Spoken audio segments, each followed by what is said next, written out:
चिकोडीत hotel धाब्यांवर 29 घरगुती gas cylinder जप्त।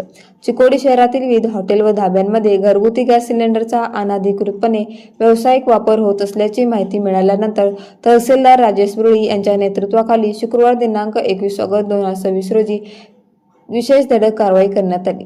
या कारवाईमुळे अनधिकृतपणे घरगुती गॅस वापरणाऱ्या हॉटेल व धाबा चालकांमध्ये खळबळ उडाली।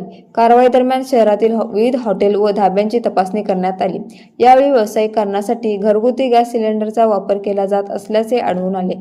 संबंधित ठिकाणाहून अधिकाऱ्यांनी तब्बल 29 घरगुती गॅस सिलेंडर जप्त केले। घरगुती वापरासाठी उपलब्ध असलेल्या गॅस सिलेंडरचा व्यावसायिक कारणासाठी वापर करणे नियमबाह्य आहे। त्यामुळे अशा प्रकारे घरगुती सिलेंडरचा गैरवापर करणाऱ्यांवर प्रशासनाकडून यापुढे कठोर कारवाई करण्यात येईल असा स्पष्ट इशारा तहसीलदार राजेश बुरळी यांनी दिला। हॉटेल, धाबे तसेच इतर व्यावसायिक आस्थापनांच्या मालकांनी घरगुती गॅस सिलेंडरचा वापर न करता केवळ अधिकृत व्यावसायिक गॅस सिलेंडरचा वापर करावा असे निर्देशही प्रशासनाने दिले आहेत।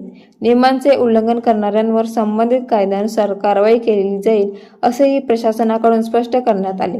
या धडक कारवाईत अन्न विभागाचे अधिकारी, अन्न शिरस्तेदार हनुमंत कांडेकर, अन्न निरीक्षक ऐश्वर्या दिवटे तसेच विभागातील कर्मचारी सहभागी झाले होते। शहरातील हॉटेल व धाब्यांमध्ये घरगुती गॅस सिलेंडरच्या वापरावर प्रशासनाने केलेली या कारवाईमुळे अनधिकृत व्यवसायावर वापर करणाऱ्यांचा चांगलाच धक्का बसला असून पुढील काळातही अशा प्रकारच्या तपासणी मोहिमा सुरू राहण्याची शक्यता आहे।